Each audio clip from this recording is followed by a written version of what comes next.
Coming up this week on Ride the Lightning, the Tesla Motors unofficial podcast, we get details on the next version of Autopilot. Tesla already has big plans for SolarCity. The P100D emerges again, and more.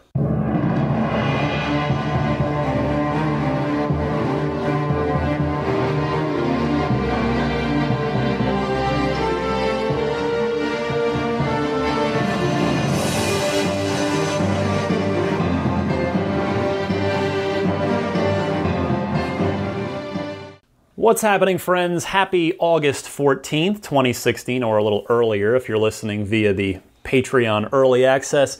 I'm Ryan McCaffrey. Welcome to Ride the Lightning, the Tesla Motors unofficial podcast for August 14th, again, 2016. It's episode 54. I'm recording a tad early this week, Friday night, because I'm actually leaving for a family vacation. So I want to apologize in advance if I end up missing any late-breaking news this week, but I've noticed Tesla news doesn't usually pop up on Saturdays. It is a pretty well a Monday through Friday type of scenario, but just want to throw out the caveat just in case anyway. In fact, I kind of lucked out that, this week was looking like one of the slowest Tesla news weeks in recent memory, and it got redeemed at kind of the last minute. A couple of things broke, both of which we're going to talk about very late in the week, both the P100D, 100 kilowatt hour battery being leaked in a much more official way this time, and then some Autopilot 2.0 scoops from Electrek. But first of all, I wanted to kick things off with something that's relevant to this week and relevant to this audience. It's a little something from my IGN day job. Elon Musk, if you aren't already aware, he's a gamer. And he reminded us of that this week. He plays video games. I don't know where he finds the time, especially because he seems to like long role-playing games. He's talked about how Mass Effect 2 is one of his favorite games. He's talked about playing a bunch of Fallout 4. And this week, he mentioned on Twitter that he's going to try No Man's Sky, which is the big release this week, one of the most anticipated releases of the year. It's a big new science fiction game that's procedurally, it's a world created basically with this mathematical algorithm such that it's literally an entire game universe. 18 quintillion planets are in this game. And it's out, and it's very interesting. It's getting a lot of sort of mixed reviews, mixed impressions from people. It's very different, and it's interesting that Elon, in fact, it's fitting, I think that's the word I'm looking for. It's fitting that Elon has said he's going to try it out because it's a game about living in a fictional universe, which of course Elon seems to, he has hypothesized that maybe there is a mathematical chance that that's all this world is. It's just a simulation of another one. So the mastermind of that game, the programmer and the co-founder of the studio behind the game, Hello Games, a gentleman by the name of Sean Murray, I got to interview him earlier this year on my interview show for IGN called IGN Unfiltered. And I'd come to find out that that Sean had actually been invited to meet with Elon Musk while he was in Los Angeles for the video game industry's annual trade show, E3, the Electronic Entertainment Expo, a couple of years ago. And so when I interviewed Sean in April, I asked him about that. And so I thought with Elon tweeting about playing No Man's Sky, and of course Elon Sky releasing this... Did I say Elon Sky? No Man's Sky releasing this week. I thought I would play you the clip of Sean Murray talking about meeting with Elon Musk, because really, how many people get to do that? That's awesome. So take a listen to this. I guess fast forwarding a couple of E3s, you had told me that you met that same day. We met at night to see the game. That day, you'd been over to meet with Elon Musk, and then you took a meeting. I guess you showed Steven Spielberg the game. Right. So Did you request those meetings? Did they want to speak with you? What's the story with those? Because That's a heck of a day for anyone. Like, oh yeah, well, Elon and now Spielberg. And I think my favorite part of that was like Kanye was at E3 that year, and we got a message that he had said he wanted to see the game, kind of thing, and we weren't, because we're self-funded and stuff like that, so we weren't actually on the show floor at E3. Right. So we were like, we're not on the show floor, and he's like on the show floor or whatever, walking around, and we're like, and we've got Elon Musk to meet and Steven Spielberg, so we can't take that Kanye meeting, kind of. It's just one of my favorite things, So that was a weird day. That will go down as like this game, I don't know, it has put me in one weird situation after another. Every time I think things have been their most surreal, then something else happens. But that day we got contact from like Elon Musk's secretary or something like that, and she was like, oh, like, it's such a weird mail. And Elon Musk would like to meet with you, and he's in LA. A gamer. Yeah, and he made like his. He started out programming games. He made a game, I think it's called Blaster, and that was kind of like the first money he made, basically. And he's a programmer. So what do you talk to Elon Musk about if his office reaches out? Yeah, so we got a tour of SpaceX, which, like, that would be a big deal for me. Like, I mean, anyone would want that, but it was so cool, and amazing. Like, it's an amazing place. Like, what they're doing there. And so we got a tour, and then we just sat and chatted to him, and we had the same reaction that you have, which is like, what are we gonna talk to him about? And like, I would be a big fan of his and stuff. And we talked about loads of stuff. We just talked about normal things. I mean, obviously he's a normal person and stuff.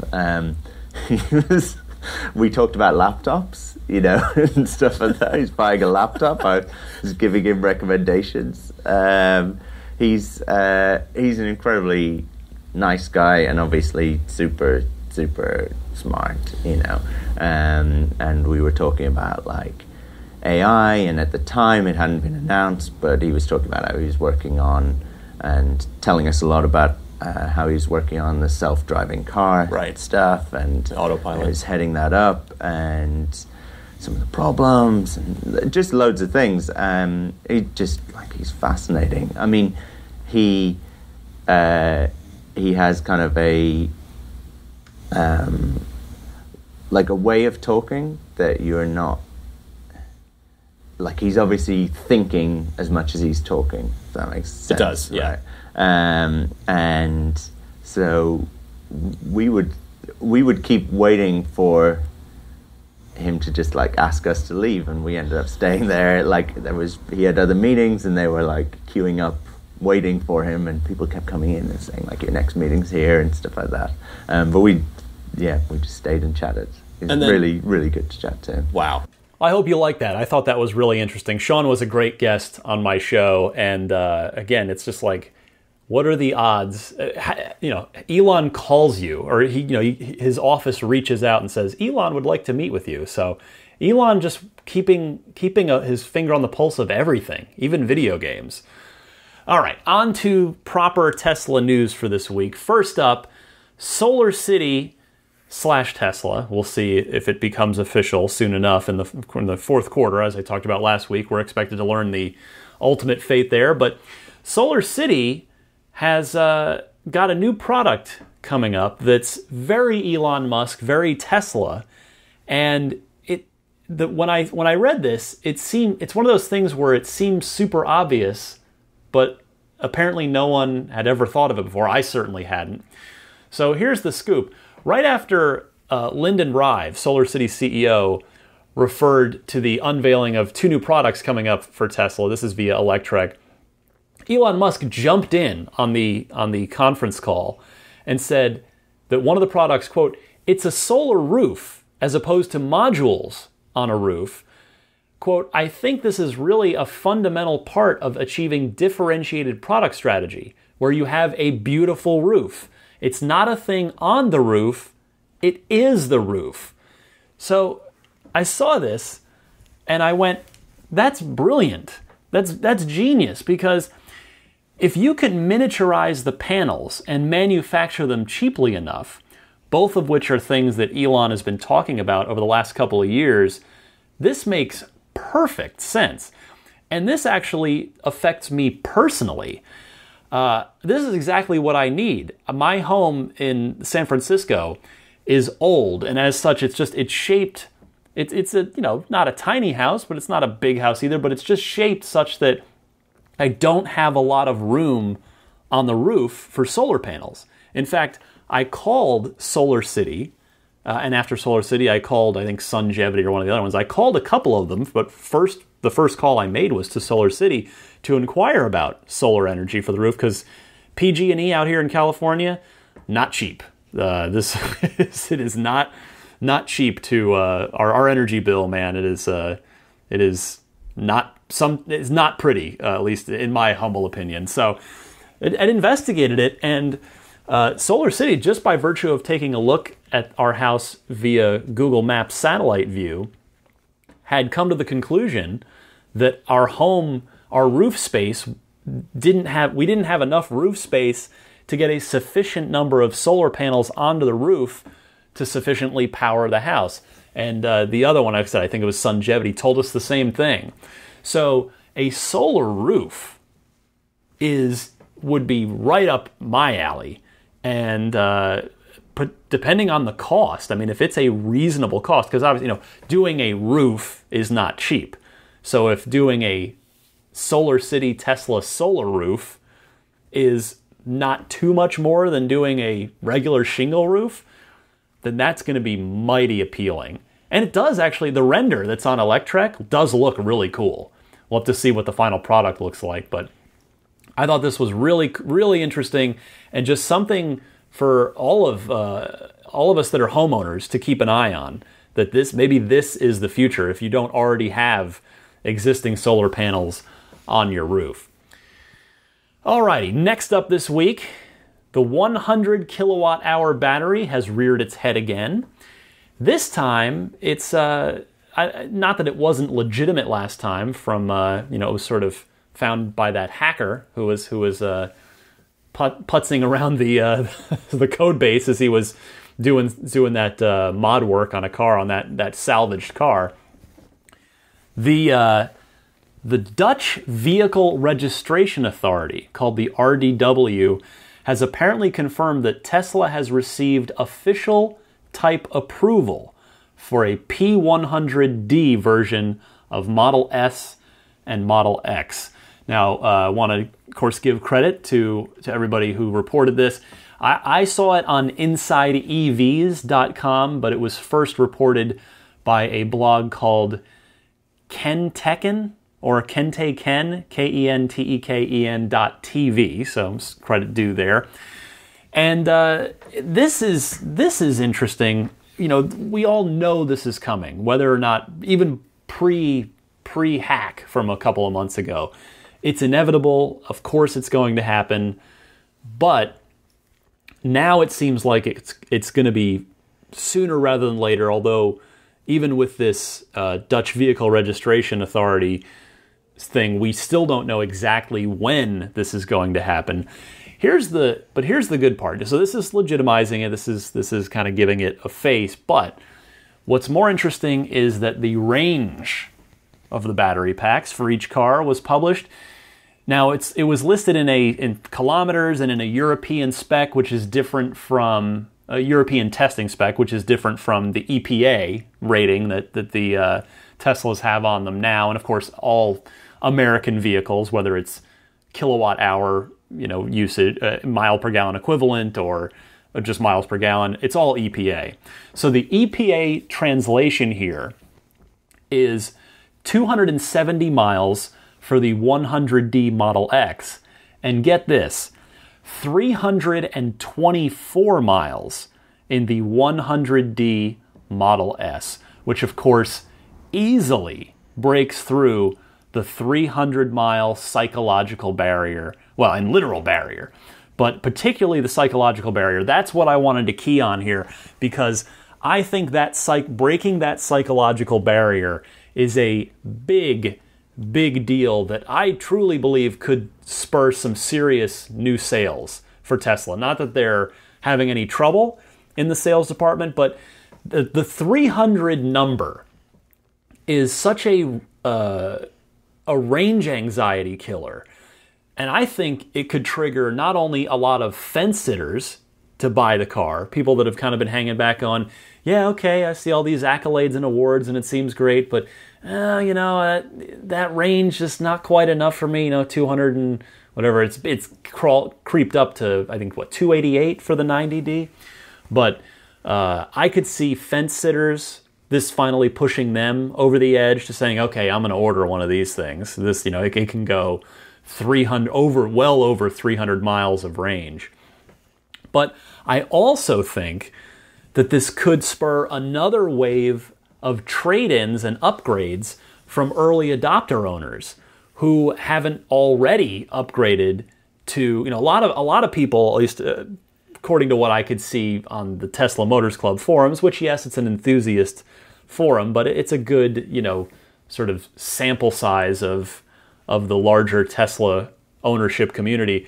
A lot of those folks upgraded for either the P85D and or Autopilot and or just a dual motor to get that all-wheel drive, either one or more of those things. Now, I think this could tip a lot of early adopter owners over the edge who hadn't already been tipped over the edge by those other three things. Because now you're looking at, if you've got an early VIN Model S, which my cousin Pat does, and he's, again, still seriously contemplating the X. I'm going to have to actually give him a call real soon. I mean, I'm heading on vacation, but I'm going to have to reach out to him about this, and we'll see if he wants to hold off or what, because especially with the X, getting that extra juice out of the X could be key to, again, more psychological comfort. But early adopter owners now have the incentive of Autopilot, the option of ludicrous mode, which wasn't there, of course, when they bought their cars, just all-wheel drive, and now going over 300 miles if, of course, you opt for the 100D Model S. So I think this could be big. It's a matter of time, obviously, when Tesla decides to announce it, but I think this could trigger a good jolt, pardon the phrasing, it's bad electricity puns. A jolt of new sales. You can see the newspaper, the columnists salivating now, the copy editors who have to write those headlines. But yeah, I really think this could do a lot for Tesla sales. Before we get to our next story, I wanted to queue up a Ride the Lightning hotline phone call that will lead us right into our next story. It comes to us from regular caller Vi out in Las Vegas. Vi from Vegas, that's his awesome radio name. He speculates on how Model 3's fully autonomous mode will be revealed. And let's hear what he has to say and then talk about it. Vi, go ahead. Hey, Ryan. It's Vi from Vegas again. Just finished listening to this week's podcast and wanted to put my guess out there for how they would reveal the fully autonomous in the Model 3. We all know that someone kind of just brings the car out, kind of thing like that. I think they're going to have the Model 3 stashed around the corner, down the street kind of thing, a couple turns away, and show the new summon feature of how it can actually make its way to you in that way, and then drive onto stage and kind of make its presence known. And there you go. Besides that, congrats on the 1 year, and we'll talk soon. Bye. Well, Vi, I think you're probably right. And with Elon Musk, you can always count on it being something cool.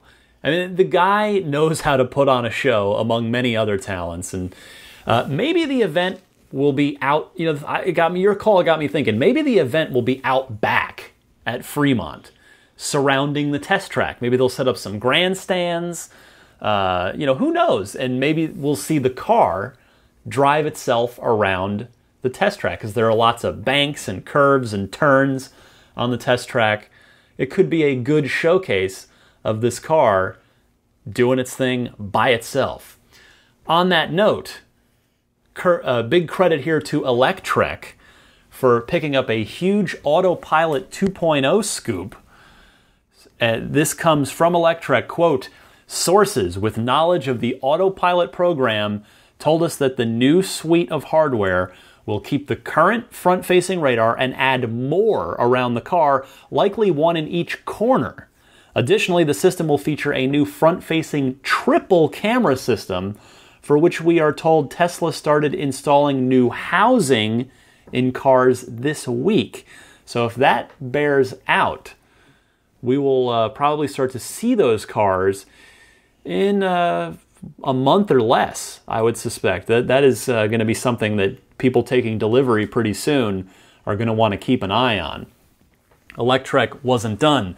This is more from them. Quote, "We are told by multiple sources that Tesla already wrote the software required to run the currently available features of the Autopilot on the new hardware suite. The company's team would then build on the features and data accumulated through the Autopilot 1.0 program to release more advanced autonomous and safety features," end quote. So number one, nice job, Electrek. Bravo. And it looks like the hardware might be getting into the cars soon. Their story cited the housing.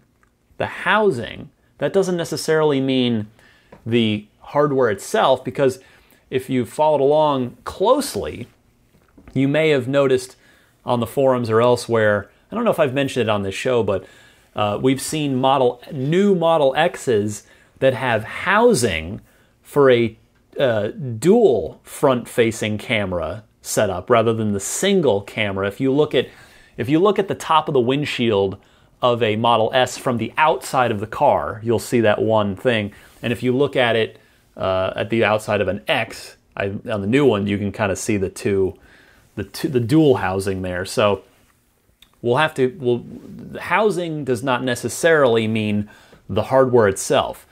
If I were a betting man, and I like to pretend that I am, even though I'm really not, because I'm trying to save all my money for my Model 3, ludicrous mode, please. I would think maybe sometime in early 2017. Now, I know, of course, Tesla is not beholden to model years or to calendar years. They just will put things in the car anytime. Every week they are adding and changing and upgrading and evolving the cars. But I wonder, early 2017 could make sense in the sense that when the Model 3 reveal Part 2 does happen, which I think will be next year. There are others who believe it will be this year. We'll see who ends up being right. But if the Model 3 Part 2 reveal is sometime in 2017, that means at that event, Elon could come out and say, he could show the Model 3, talk all about it, talk about the fact that it's, we suspect it is going to be capable of level 4 autonomous driving. He could then also say, and all of you with Model S's and X's built this year already have it. So you'll be set as soon as the software is ready and we flip the switch.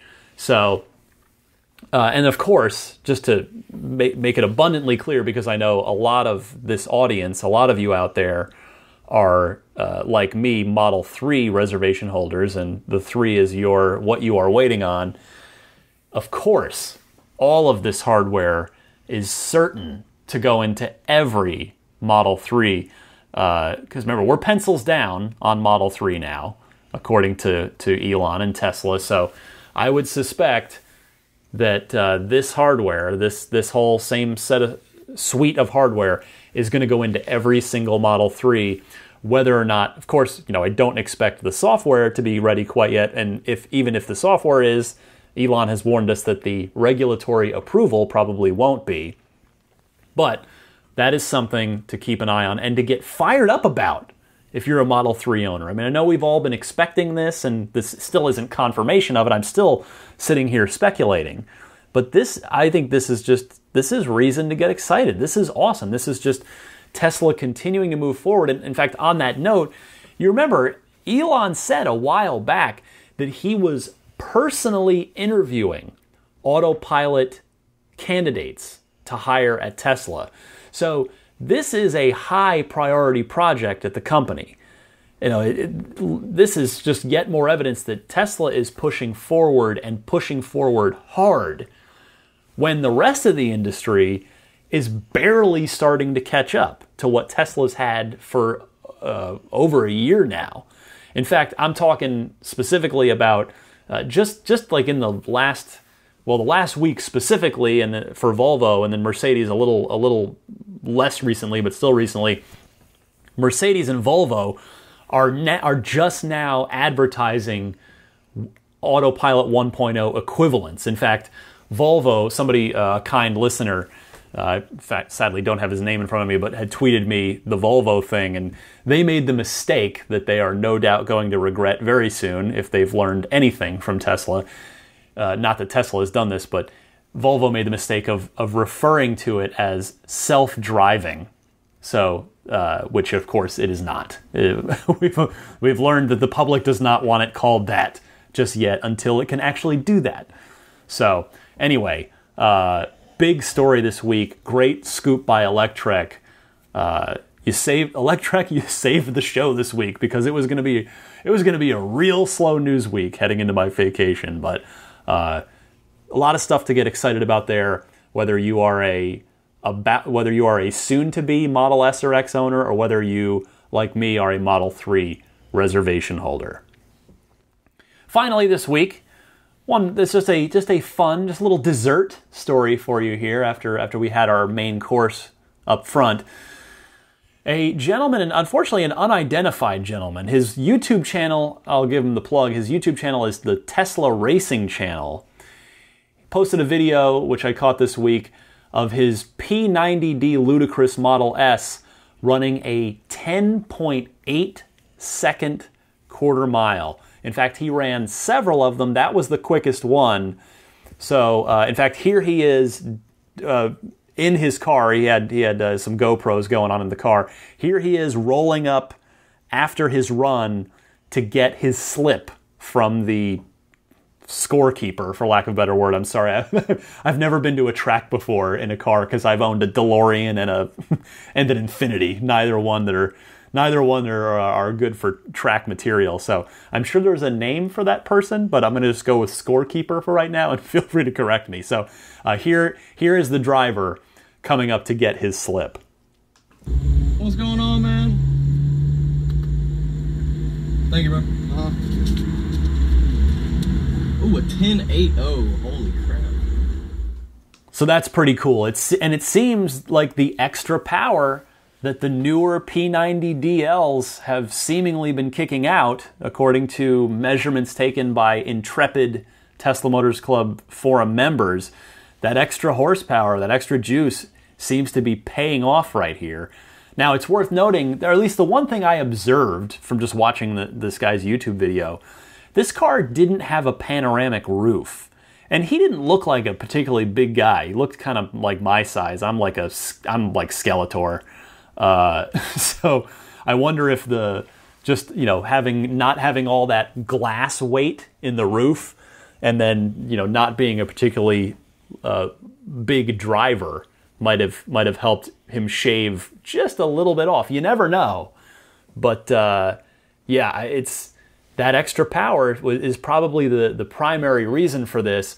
So thus, going back to what we were just talking about a few minutes earlier with the 100 kilowatt hour car, I wonder if the P100D Ludicrous, which of course is going to have a bigger battery to draw more power from, might be able to top it. Might be able to shave even a little bit more off of that. We shall see. That is it for the Tesla news this week.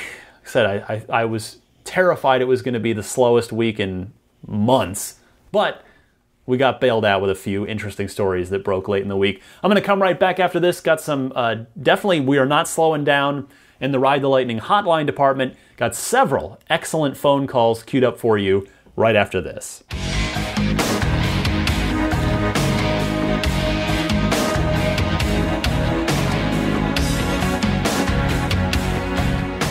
It is that time again to talk to you, the fantastic audience that I am extremely grateful and fortunate to have. It is time for the Ride the Lightning hotline, where, of course, if you've got a question, comment, discussion topic, etc. for the podcast, you can call in anytime. You just leave a voicemail. That's all you do. So it's anytime, day or night, 24/7. It's a toll-free phone number or Skype, whatever's easier for you. And that number is 1-888-989-8752. And of course, if you know someone special with an upcoming birthday, anniversary, graduation, or some other special occasion, you can give them a unique gift of recorded voices from friends and family telling them why they're special. The recordings can be podcasted or put onto a keepsake. If you want to learn more, visit lifeonrecord. Yeah, I got it right. lifeonrecord.com. I was literally staring at it and I'm like, wait, did I say it wrong? No, lifeonrecord.com. All right, and a quick reminder, by the way, the Patreon exclusive bonus episode, the second one, they're going up one a month, which is, of course, all phone calls and responses from me. It is basically an all hotline episode. That is where the excellent calls that I can't get to here on the show go to, and that is for all of you who pledge at the $10 level or above. So that is up now on Patreon. If you are a $10 or higher pledger, just log into Patreon and you will see it on the patreon.com/Tesla podcast. Let's start off with Taylor from Massachusetts with some comments on the Tesla truck, the pickup truck. So he's got some theories about it. Taylor, take it away. Hi, Ryan. It's Taylor from Massachusetts. There's been a lot of articles on and concept images of the upcoming Tesla trucks floating around on the internet. And I feel like they're all missing something key from Master Plan Part 2. Musk said that they'd make a sedan and an SUV. No qualifier on either of those. For the truck, he didn't say they'd just make a truck. He said they would make a new kind of truck, emphasis on new kind. When he says it's going to be a new kind, I don't think he means it's going to be electric and have a trunk. Their sedan and SUV have those, and he didn't say that they were going to be a new kinds of their vehicles. I think Musk, who likes to think of everything from a physics first principles angle, is going to start from scratch with this and throw out all the ideas of what a truck should be. If you think about a truck, what are they for? They're for moving stuff. They're not for moving people. The only reason you have a cab historically is that you need a human driver. They're work vehicles, all about moving big items from A to B. In a world of autonomous vehicles, the human driver isn't necessary, so I don't think it's going to have a cab. I think it'll look more like a large wagon. You summon it with an app on your phone, you load it up, you direct it where you want to go via the app on the phone, and it takes your stuff to where you want it. You don't have to own it. Whenever you go to Home Depot and you discover that the drywall you're buying just doesn't fit in your Model 3's tiny trunk, you summon it from Tesla's autonomous rental fleet. There's probably a bunch hanging around Home Depot anyway. Let me know what you think about it, Ryan. Thanks for the show. Keep up the good work. Bye. Taylor, I love your analysis here, but I think we might not quite be ready for a self-driving truck that absolutely can't be driven. Because what you're talking about is level 5 of autonomous driving. I personally think we've got to get to level 4 first, which is, it looks like, where we're going to head with Model 3 and with hardware that'll be in the S and X, which we talked about earlier on this episode. And remember too, again, I love your forward-thinking approach here, but change does take time, even for guys like Elon Musk, even for people like Elon Musk. I think there are going to be plenty of Tesla truck buyers who are going to want it for their business, but will want to drive it for a million different reasons. And I'm not sure they're going to want a truck that they literally can't drive themselves. You never know, maybe. But what occurred to me was, I think what you propose is much more likely for the second version of the truck down the road. So we'll see, but excellent thinking here. I love it. Let's go now to Aaron from Texas, who is curious about the lifespan of Model 3. This is a good topic to get into. So, Aaron, go ahead. Hey, Ryan, this is Aaron from Texas. I wanted to know your thoughts on what lifespan we can expect out of our Model 3s. Combustion engines drop in value dramatically after 100,000 miles, and I don't know very many people who put more than 200,000 miles on a car before they'd say that they actually need to get something new. But with an electric car and less moving parts, how many miles do you think the average owner could put on a Model 3 before they'd actually need to get something new, not just want to get something new? Love the podcast. Keep up the great work, and yeah, can't wait for more. Bye. Well, Elon has talked about the Tesla electric motors being million-mile units. So I think the want for a new Tesla is going to come before the need does with these cars. I mean, look how many early Model S owners have upgraded. In fact, we talked about this just earlier in the show. Look how many early Model S owners have upgraded because of Autopilot or dual motor or Insane or Ludicrous. So I know that's kind of an extreme example because the 3s are probably not going to evolve quite as fast as the S's did, because the S was really the baseline. That was where Tesla started from, and the Model 3 will have the benefit of starting from a place where Tesla has already learned and applied their lessons and knowledge from the previous 4 years or 5 years into Model 3. But I do think that Ludicrous... Wait, I lost my spot here. If the motors hold up like they should... lost my place in my notes there, I apologize. If the motors hold up the way they should, the way Elon suggests that they can... I think you'd probably have to end up replacing the battery pack in your car before you'd end up having to replace a motor. And at that point, depending on the cost of the pack, I mean, we've seen a pretty expensive pack for Roadster owners who have bought the sort of pack insurance, and then, or there's the 400-mile Roadster pack now, and then they were sort of offering it, I think, on the early S's, and I don't even think it's offered anymore, but... at that point, if you need a pack, at that point you might just be looking at a whole new car, depending on your situation. I mean, maybe you just decide, okay, well I'm going to pay the 10 or 15 grand, whatever it is, for a new pack because the rest of my car is totally good. Or maybe you might go at that point, well, maybe at that point we just get a new Tesla with new amenities and new everything. Who knows? But Oh, do you want to chime in, Maggie the snoring boxer over there? She looks so comfortable. Good stuff, Aaron. Thank you for that call. Let's go now to David from Florida, who brings up another relevant topic for Tesla, and that's jailbreaking and the ramifications that it could have for Tesla. So, David, take it away. Hey, Ryan. This is David from Florida. I wanted to talk about Tesla jailbreaking because thus far I've only heard brief mentions of it being possible and not much else. With their mass market Model 3 on the horizon, the implications could be huge. Tesla is using the locked box business model when it comes to certain features. The most concerning right now is the restriction of battery capacity. The locked box business model basically says, I'll sell you this locked box, but if you want the key to open it, it'll cost extra. It's been determined, legally speaking, that if somebody sells you a locked box, not only do you own the box, but you also have full rights and ownership over the contents of said box. Therefore, if you can find another way to open the box, whatever's in it is yours free and clear. You can probably see where I'm going with this.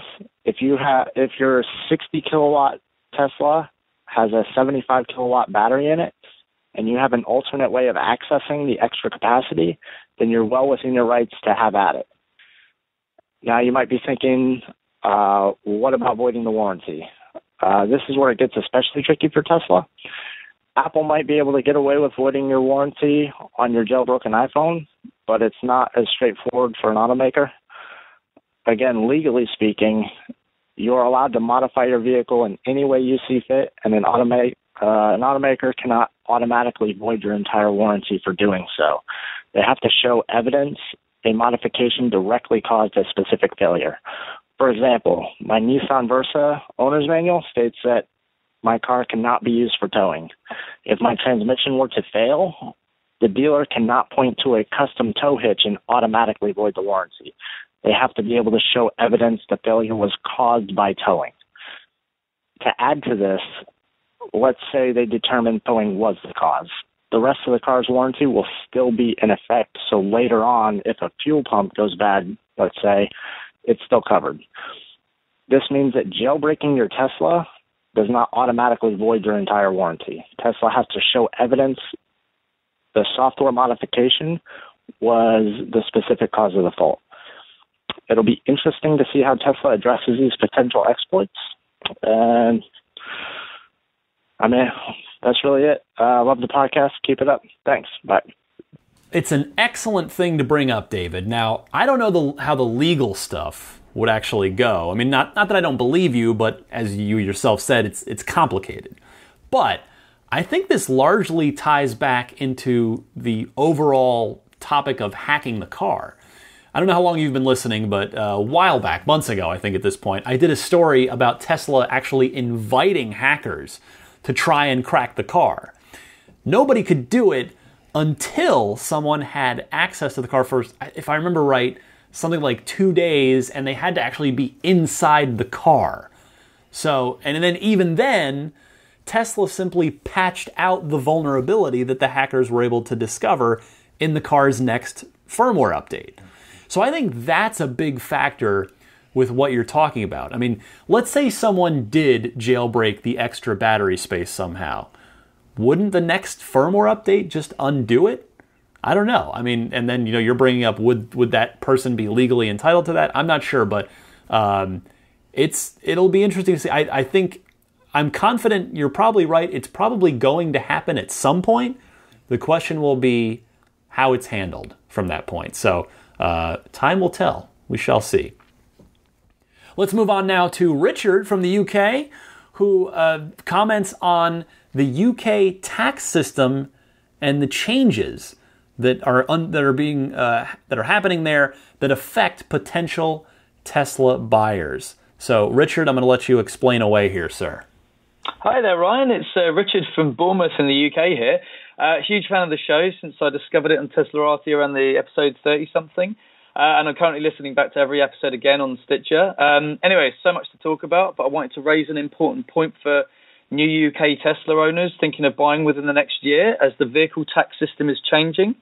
Currently, it's based on how much CO2 a car officially produces, which raises some question marks anyway, like for my sister's VW, which is exempt from the yearly vehicle tax due to it supposedly being low polluting.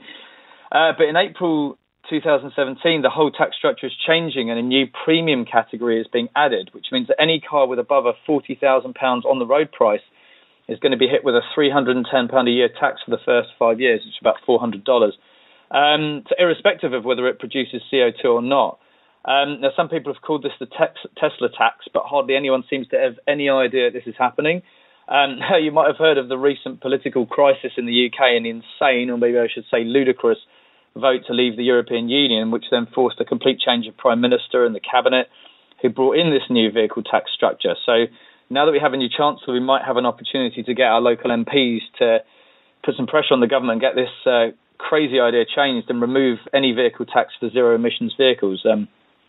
I mean, we may have no chance, seeing as one of the first things the new Prime Minister did was to disband the Department for Energy and Climate Change, and hydraulic fracturing for shale gas has been pushed forward despite massive public opposition, and subsidies for renewables is being comprehensively dismantled. But if everyone listening to this show in the UK contacted their MP and got their friends and family to do it as well, then we might be able to make a difference. It's incredibly easy to do. All you have to do is go to a website called writetothem.com, put in your postcode, click on the name of your MP, and start writing. That formatting's all done for you. You just write, click send. That's writetothem.com. I've had responses from my MP on other issues, so it definitely works.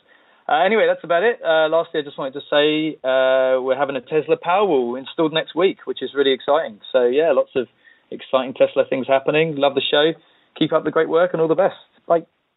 I'll tell you, Richard, I'm extremely flattered to have listeners, period, the internet's a big place, and for so many of you to have found this show, I truly am humbled and grateful because, I don't have the IGN platform to help, boost me with this. I started from zero, and I'm just so grateful for everybody that does listen. And it's just so cool to me to know that there are people listening from all over the world. So thank you for giving the show a chance, Richard, and I'm glad you're enjoying the podcast. But I'm even more glad that you're taking a proactive approach to this very difficult Tesla-related situation that the UK suddenly finds itself in. I don't really have anything to add to what you said. I mean, you said it all. But I'm just happy to be your megaphone here and help amplify this very, very important message out there to other UK listeners. In fact, I looked up, you can go deep into your own stats when you have a podcast, depending on your provider. The UK is actually I get the second highest number of listeners from the UK. I would have guessed Canada, but UK, you guys rock. There are a good number of UK folks out there. So heed Richard's call to action, fellow Richard's fellow UK Tesla fans and owners, and best of luck to all of you guys. And please, Richard, keep me updated on your progress in fighting this. One more call for you queued up this week. It comes to us from Gene in Northridge, California. He is looking for some advice about his new Model S. So let's see if we can help Gene out. Gene, go ahead. Hey, Ryan. It's Gene from Northridge, California. So I had a question and a comment, actually, for this week. So I just put in an order for a Model S60, black on black, panoramic roof, and the premium package. The wife vetoed the Autopilot because of all of the media and the stories going on, but I'm slowly talking her into it, and I think since it can be activated after delivery, I'm confident it'll happen at some point, so I'm not too disappointed. Sorry. Anyways, now I'm thinking about the service agreement options, the 3-year, 4-year, and the 8-year package, and kind of which ones to get at this point. So I was wondering if you had any thoughts on that, if there are any other special considerations that you might think of, from you or the other listeners as well. But, and also I want to let you know that I just became a $5 a month Patreon member as well. So you rock, keep the episodes coming, and thanks again. All right, bye. First of all, Gene, thank you so much for pledging to the Patreon. I genuinely appreciate it. It every little bit goes towards making my Tesla dream come true. So thank you. Now, as to your situation, first, I hope you used Kevin's referral code from this show when you bought your car to get that $1,000 off. And if not Kevin's, I'm going to get to that plug in a minute after this call. But if you didn't use Kevin's, I hope you used somebody's. Now, if you haven't used somebody's and you've only just placed your order, if you haven't taken delivery yet, you can probably still use one. Now, you already got a code, so maybe you already took care of it. But in any case, just wanted to throw it out there. Second, you are a perfect use case for Tesla's 30-day Autopilot trial. Now, they're not running it currently. I couldn't find a definitive end date, but I went back and it was a limited time thing. So hopefully Tesla is going to run that again at some point where they offer everybody a 30-day free Autopilot trial. Because then, if they do, you can activate it and you'll be able to show your wife how safe and awesome it can be when it's used properly. She'll see it for herself. Third, I would love to help you with regards to advice about your service plan, but I'll be honest, I don't think I have enough info to really give you a good, educated bit of advice. I don't know how many miles you drive. I don't know how you charge your car and care for your battery, how long you plan to keep your car, etc. Because those are all things to factor in when you're trying to decide which service plan might make sense for you. So the best advice I can offer, and I'm sorry I'm not directly helpful here, But if you head over to the Tesla Motors Club forums, either make a new thread in the Model S section or browse around, and odds are there may very well already be a thread on this same topic. But regardless, enjoy your Model S. Happy electric motoring. That is awesome that you are joining hashtag Team Tesla. All right, that'll do it for the Ride the Lightning hotline this week. Again, you can call in, leave a message toll-free anytime, day or night, phone or Skype. The number is 1-888-989-8752. I'll be right back for you with some info on saving money on a Tesla, the Patreon, Twitter, all the usual plug stuff here for you right after this.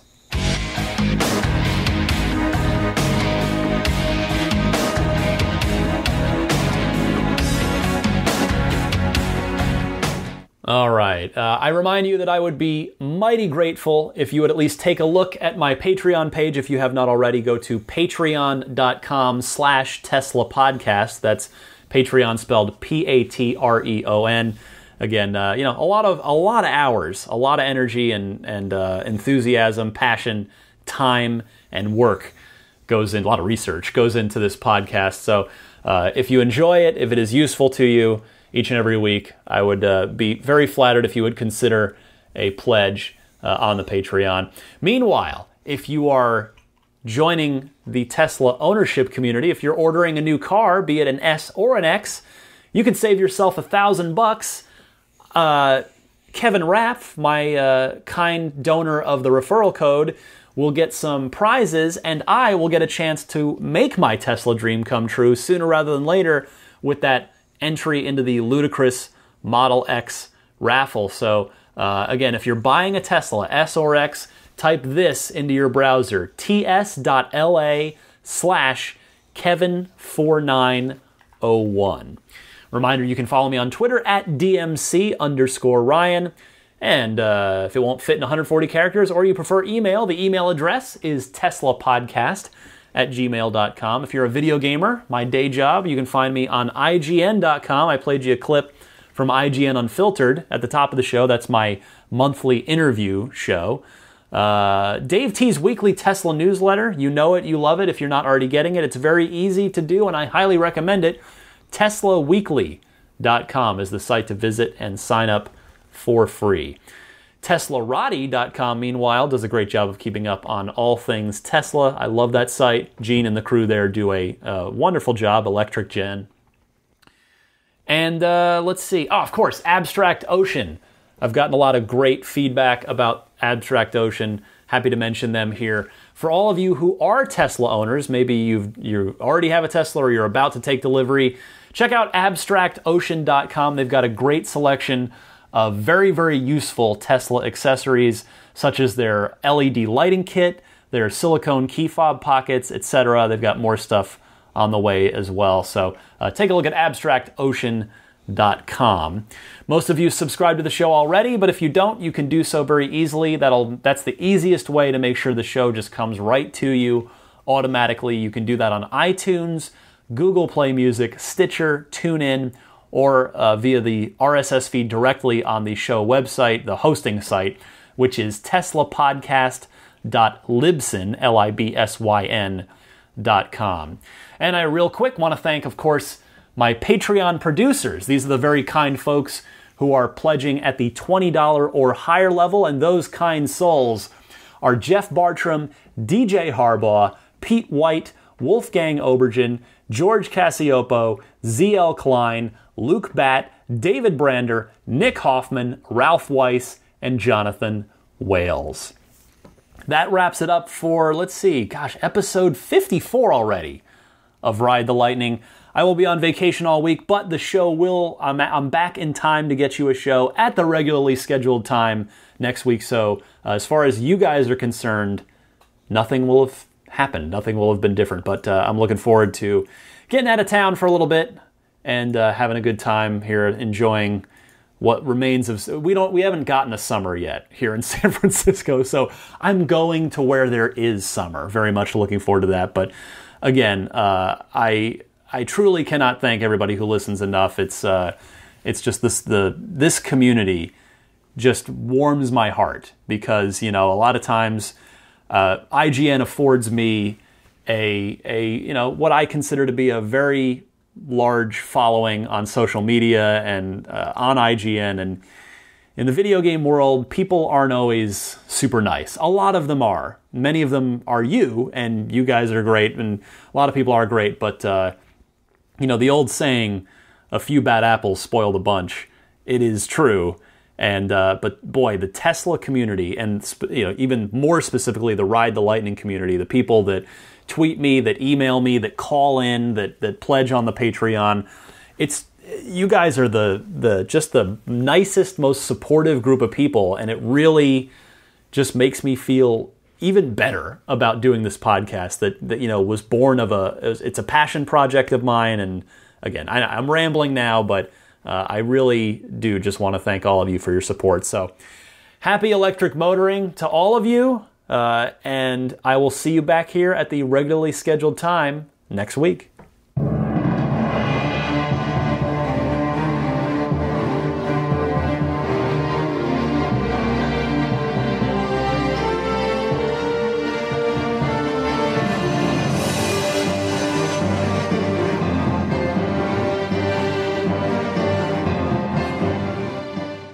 Nobody could do it until someone had access to the car for like 2 days. Oh, jeez. Well, that's a blown take.